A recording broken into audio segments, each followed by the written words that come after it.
Hello, everyone. My name is Melanie Clark. I am the Director of Education and the Community Engagement for the Ark of Prince George's County.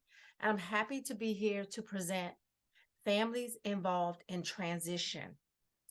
FIT, as we like to call it. This is an initiative that Prince George's County Public Schools and the Ark of Prince George's County have come together to support families that have youth that are on the merging to graduate. So, if you are a family that has a student that will be graduating this year, 2023 or 2024, you will be receiving a contact from the FIT team. And these are our team members that are going to contact families to help them prepare to transition from school services into adult services. And these are all families that have children that have been identified with a developmental disability so that we can ensure that you have a seamless transition from school life to adult life. And we try to do this by making sure that you have applied for all the benefits and services, supports, and resources that's going to help you launch into adulthood. So, super happy to present this presentation. One of the things that you will receive if you receive a phone call or a email message from the FIT team is that you're going to get a survey, and it's going to ask you questions, and you're going to respond to the questions. And once you finish asking each of the questions, it's going to give us a better understanding where you are in preparing to transition from school services. And so I like to go over each of these questions so that you have a better understanding of them when you see them in this survey. And for those who not quite sure of the transition process, what's supposed to happen. It is a time where you are discovering what benefits and resources are available for your youth, young adult, as they transition out of school. We often say when the bus stops coming, now what? What will life look like when my child is no longer in school? And we want to vision the good life. So we want to make sure we know about all the services, supports, and the service system so that we can achieve that good life.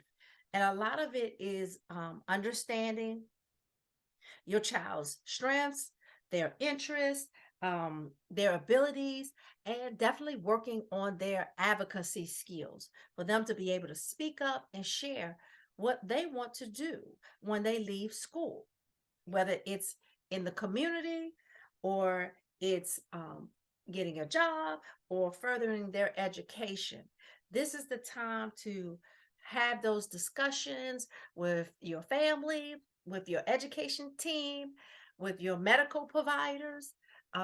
This is that time that we want to make sure that everybody is in alignment of what's going to happen when your youth exit from high school.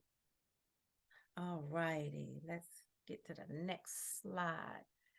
So let me say this, if you're not familiar with the Ark of Prince George's County, we have been around 70 plus years of caring for the community. Our focus is to support families and people that have developmental disabilities and intellectual disabilities throughout their lifespan. So a lot of us know the Ark from early in our child's life. They might have been in infants and toddlers or have received case management with the autism waiver or have participated in many of our activities, our educational seminars, webinars. And so you have come to know the Ark as this go-to place, and we still want to be that for you. And so our focus is to make sure that nobody's left behind when it comes to leaving school. Um, we get a lot of support when we have an individual education plan. And so now we need to look beyond that plan and start to figure out life after school. And so, what's going to be important, definitely to create that vision of what the good life looks like. But now is to look at benefits. What are some of the benefits that you should know about?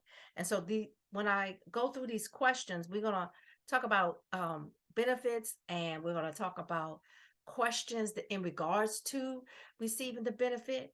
All of these questions are going to give us an idea where you are in the continuum of transitioning from school into adult services, and especially adult service systems. All right, so we're going to start off with Social Security Supplemental Income, better known as SSI. Why is SSI important? One thing, SSI provides a cash assistance for those with limited income that are 65 years or older or with a disability. Also, people have often received SSI under the age of 18.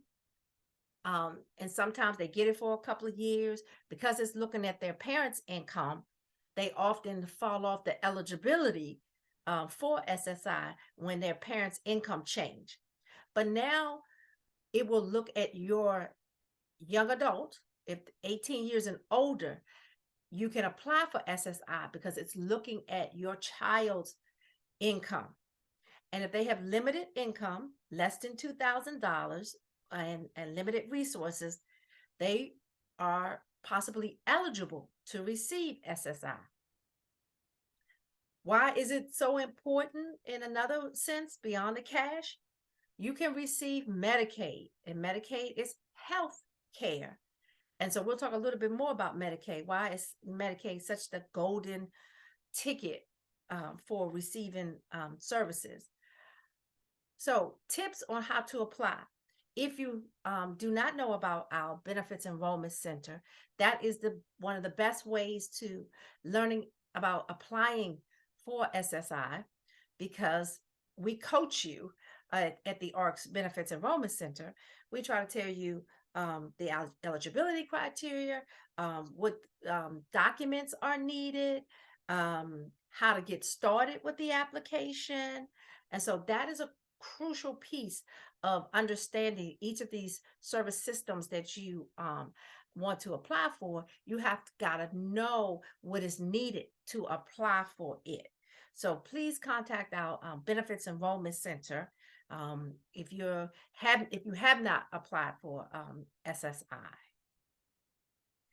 And with all of these questions, you will be able to contact the ARC's Benefits Enrollment Center to get assistance.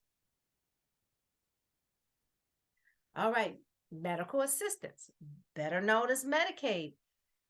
It helps with health care, and that's why it's truly important that once you leave school, or sometimes for those beyond the age of 26, they're going to need health care.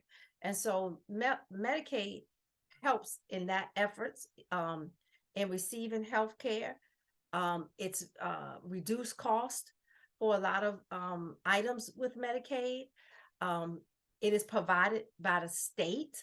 So the state of Maryland provides folks Medicaid that are eligible.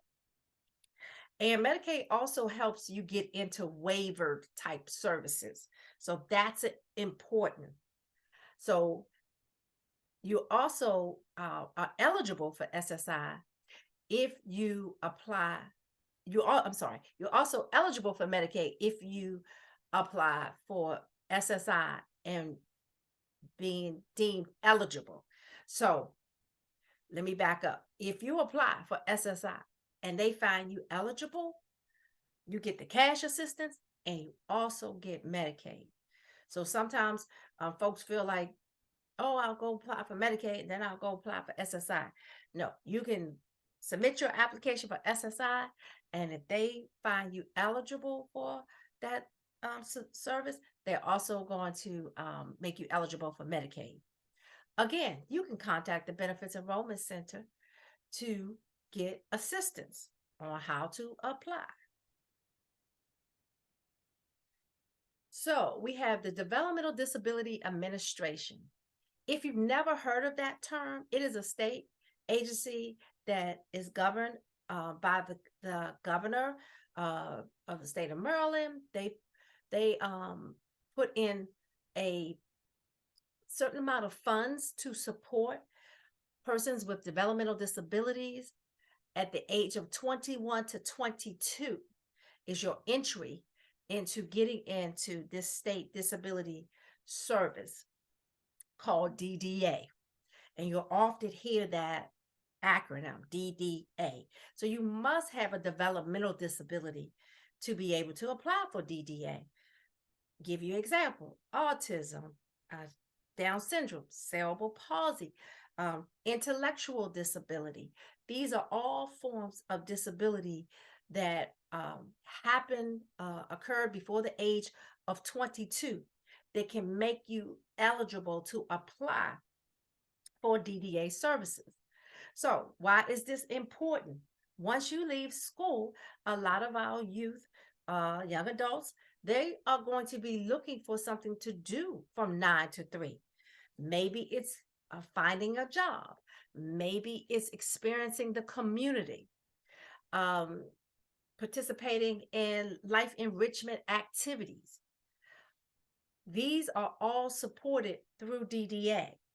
So, if you have a developmental disability, you want to make sure that you have applied for DDA so you can get these types of support services such as employment, community support, a day program, and even in the future, you might want community living, housing types of support.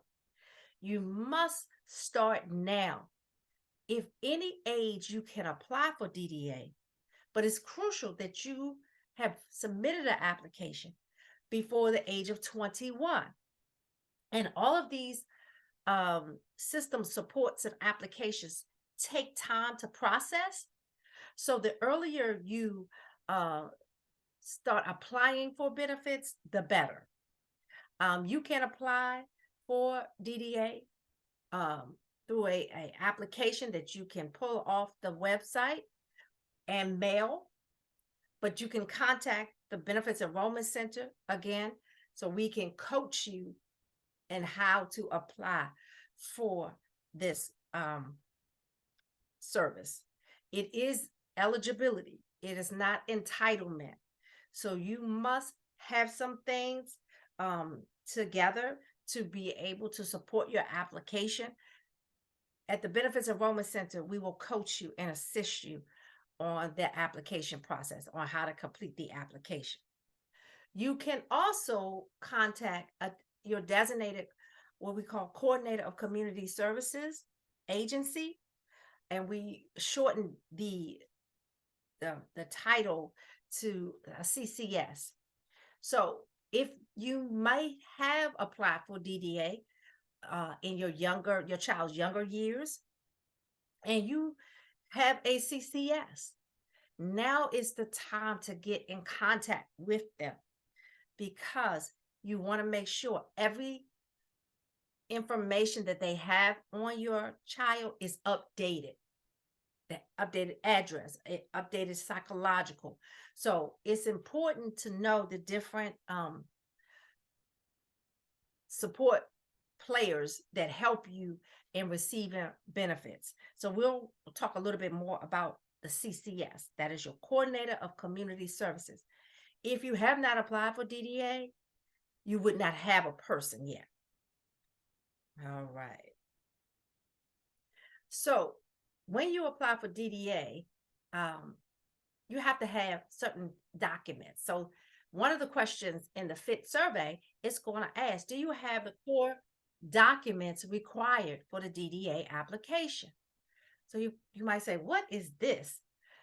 Documents that describe the student's disability, IEP, therapy records, medical records, psychological reports. These are any um, medical summary, therapeutic summary that you might have received in school as an assessment and even outside of school. If you go to an occupational therapist, a speech therapist, any medical provider that you have uh, encountered with your child over their lifespan, please gather that document. It tells the narrative of the needs of your youth. Why is this important? The narrative that is determined through all of the medical records and summary is going to determine the level of supports and services that your child will need launching into adulthood. Okay, so the IEP is great, but please identify as many medical records or summary of your child's needs. It's a lot of things are still based on needs. We definitely want to know your child's capabilities, but this is based on needs. What does your child need to live, work, and play and experience his or her community? All right. Have you applied to DDA and received determination of eligibility? So that's important if you have applied and you know what? I haven't received any confirmed document that says they are eligible. And so that's important because sometimes people say, yes, I applied years ago, but they never have the official letter that they received it. And so sometimes things get lost in the mail. And so you really want to have a determination letter, even if that letter says future needs. So it's just another way of the system knowing that you're there and you are deemed eligible to receive waiver services through the Developmental Disability Administration. It will also say, have you received a confirmation letter from DDA? Often families that have applied uh, and have submitted their choice of agency that's going to support them in the future will receive a confirmation letter. No worries if you have not received that. Oftentimes, this is a way for us to confirm that your paperwork is being processed. Your confirmation letter is on its way. And this is important because it lets you know that you will get a future date for when services will start, and you have confirmation of the agency. So this is important, but if you don't have it, don't be startled. Oftentimes, those who are um, have have applied for DDA have gone through the waiver services, and they're just waiting for that confirmation letter so they can start services. So no worries if you don't have it, but all of these questions give us a better gauge of where you are in the process. Have you been contacted by your coordinator of community services? That's the CCS agency that assists in identifying that will help you in identifying a provider. So we like to call the CCS that agent because they are the folks that are going to be in contact with you, helping you get DDA services. They're your advocate. They are explaining which services are, what are some of the agencies that are out there. They are encouraging you to go to transition fairs and attend webinars. They're the ones that's going to help submit that paperwork to DDA. So the CCS agency is a very important piece of your receiving services, and they will be with you after you get into services. So they're going to be asking you house services? Is there any concerns? Do you need more support? They're going to provide you with community resources. They're going to help you in planning for the future. So they are so important because they are your point of contact for DDA services. Okay. So once you leave school, you have new people that become your point of contact. All right. So a part of receiving DDA services, when you are um, in your last years of school, you have got to interview with 3 providers. You have to at least have 3 interviews with a DDA provider. So these are 3 different interviews with different providers. So that way it'll help you understand what each provider has to offer and if they can meet your loved one's needs. And so often each provider will share if they offer employment services, community supports, day program supports. And so it's important for you to interview with at least 3 different providers so that you can get a sense of what provider would be my first choice, what provider would be my second choice, and what provider would be my youth third choice. This is a partnership with your youth, yourself as the family member, and the provider agency. You all are going to come into agreement with the agency that you choose.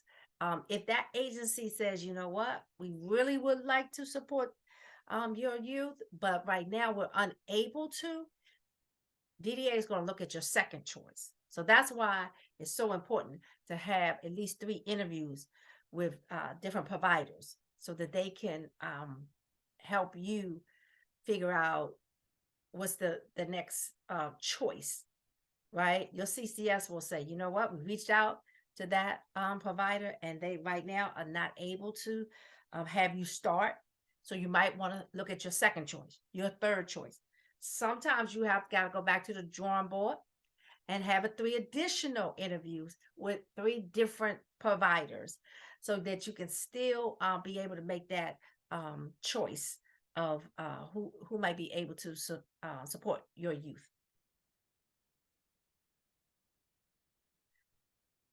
Have you completed your choice letter and submitted to CCS? So once you do those interviews, and you're not limited to just 3, you can do 6 interviews, 7 interviews, but you just want to rank them. And we call that putting them into a choice letter or email and making sure you submit it to your coordinator of community service. We call that the CCS. They are the ones that's going to take that choice letter, look at it, and complete that process to identify the agency that you say, you know, this is my first choice. They're going to be in contact because now they have received your choice letter and now they're going to reach out. And so they can be able to confirm with that agency if they can support your needs. So oftentimes people will say, yeah, I went on all 3 agents. I went on all 3 interviews with different providers, but they did not put that information into the choice letter or an email to the CCS. So that has to be completed so that the CCS can move forward. All right. Have you received that acceptance letter from DDA? So that's good. That letter is going to really say, hey, we got all your information. We got the provider. We got a start date, right? It should be able to confirm. And sometimes your participation date may be a couple of weeks from your graduation date. So it's important that you stay in contact with your CCS.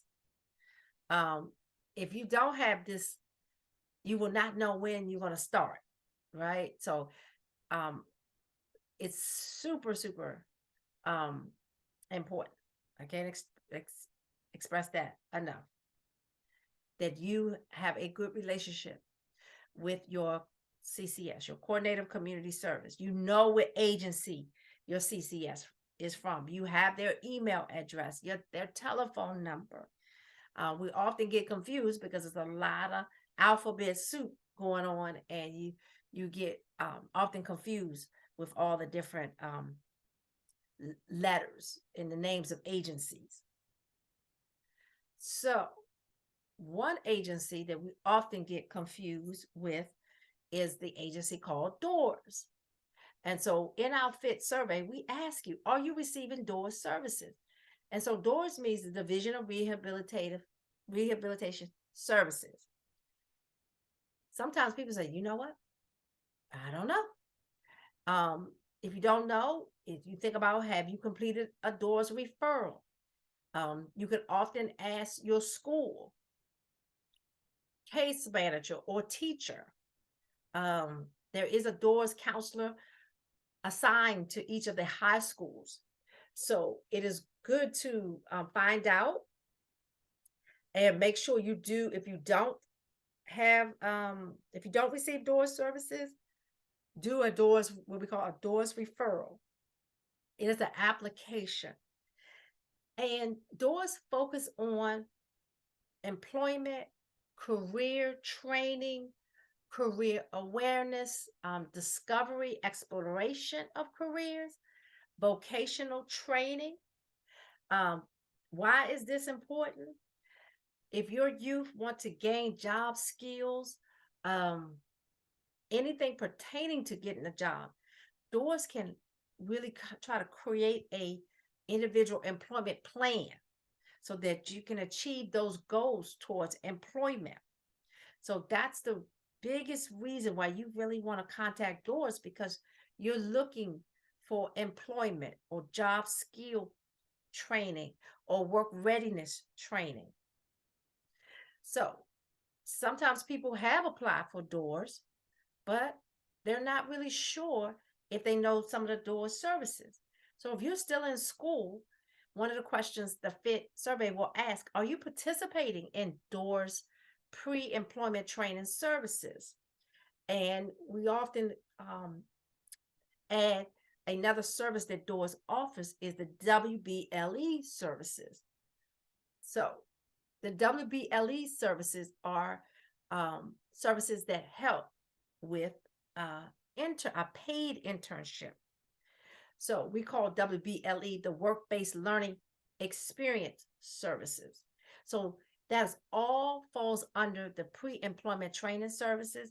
If your youth is between the ages of 14 and almost 22, these are the services that DOORS can support your youth and young adult. So DOORS is there to help you with the service of a pre-ETS. We call it pre-employment training service. And that's to prepare every youth with a disability with career exploration, work readiness skills, post-secondary counseling, and self-advocacy skills. And also the ability to get a paid internship, which we call WEBL, the work-based learning experience. And so often our youth get these WEBL experiences in the summer. They can happen year round, but a lot of students get that opportunity with summer employment. So that's why this is so important, not to miss out on these work readiness training, career exploration opportunities to learn more about what your youth, a young adult, would like to do after they graduate. And so for those who want employment, this is an excellent opportunity to gain work readiness skills, job skills, career exploration, independent living skills. You want to learn more about college and post-secondary opportunities, please contact your DOORS counselor. The Ready at 21 is another program that falls under the pre-employment training services that the ARC offers. But every school has a DOORS counselor, and they can assist you, as well as the ARC's Benefits Enrollment Center. We can help guide you to what door's office would you fall under based on your address, so you can get in contact with a door's counselor. So now we want to talk about transportation. You will see in the FIT survey, it asks you, have you applied for Metro Access? Why is Metro Access so important and what is it? So, Metro Access is a form of transportation for people with disability. It's called a paratransit benefits. So they have vehicles that you can use if you need um, that type of specialized transportation where you use a wheelchair and you need to be able to get your wheelchair on, or you need to travel with a companion to help you navigate the community. That's why Metro Access is so important, because it gives you that door-to-door transportation designated for people with disability.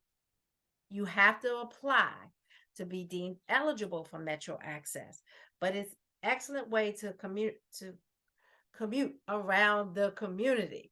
So um, the subway, the bus, um, Metro Access has vans. They actually also have car. Um, will those cars and those vans will literally get you from one point from door to door. Excellent way. It is, you can get reduced fee for traveling with Metro Access. The railway and bus, Metro bus, are free. So it's so important that you figure out what forms of transportation you will use when you leave school, so that you can experience the community, being able to go to work and go to your doctor's appointments. So transportation is a core piece of the transition planning from school to adulthood. Do you have a Maryland State ID? Critical when you are meeting with these system support services. They're going to ask for identification to verify who you are and where you live.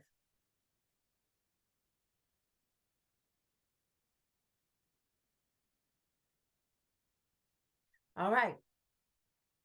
We have a area that we love to help people learn more about, and it's called medical transition.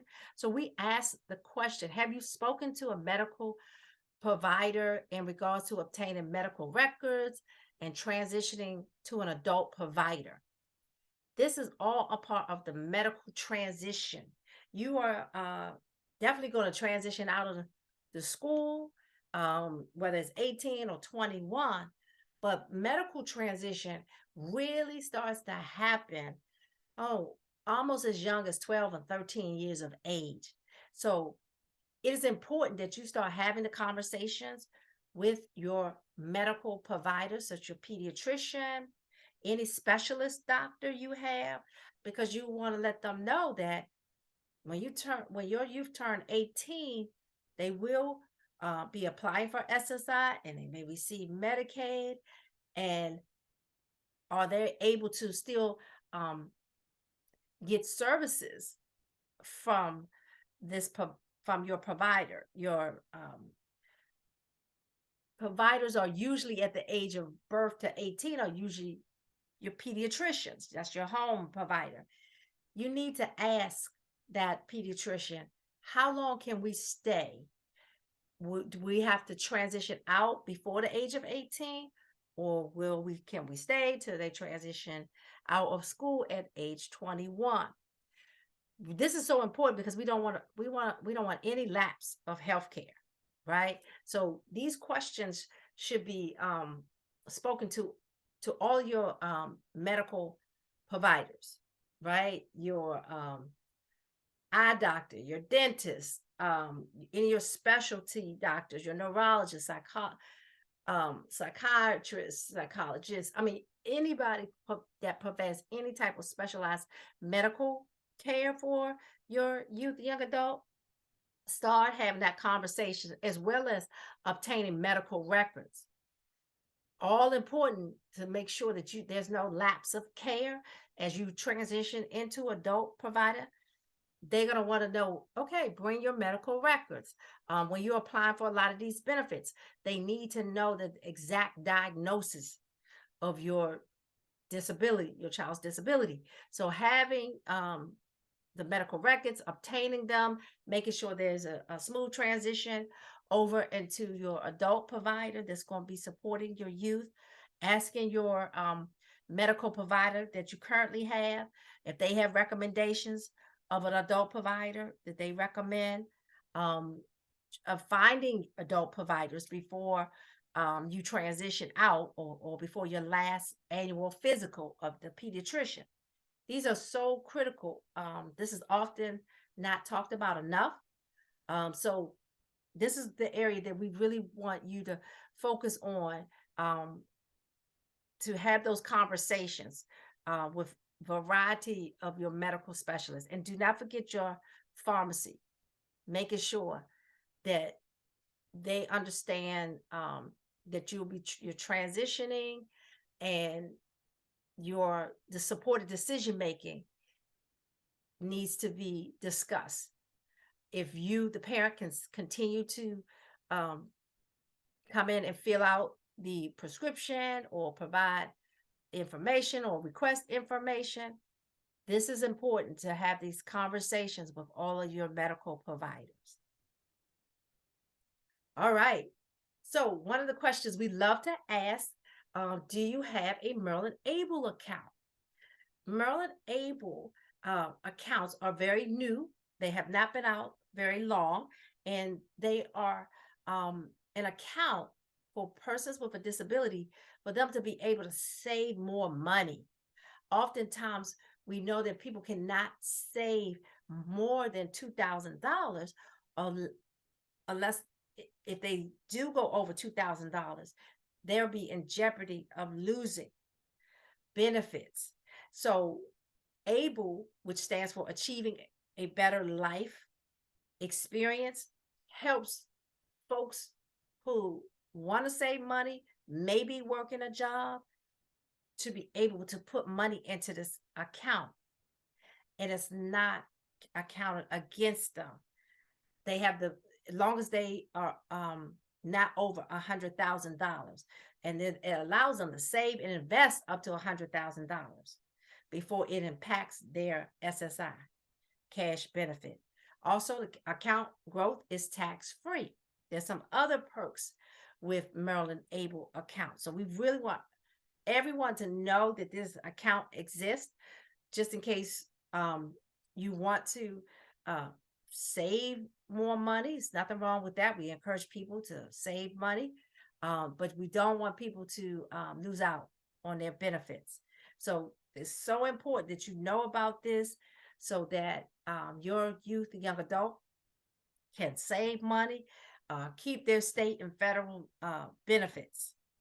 And the whole goal is to provide greater financial security for folks, because people want to save up for important things that they want in their life. So, a Maryland Able account gives a person with a disability that ability to save up to $100,000. I believe right now you can deposit, I believe, up to $17,000 a year. All right. And if you want more information about Maryland Able, please contact the ARCS Benefits Enrollment Center.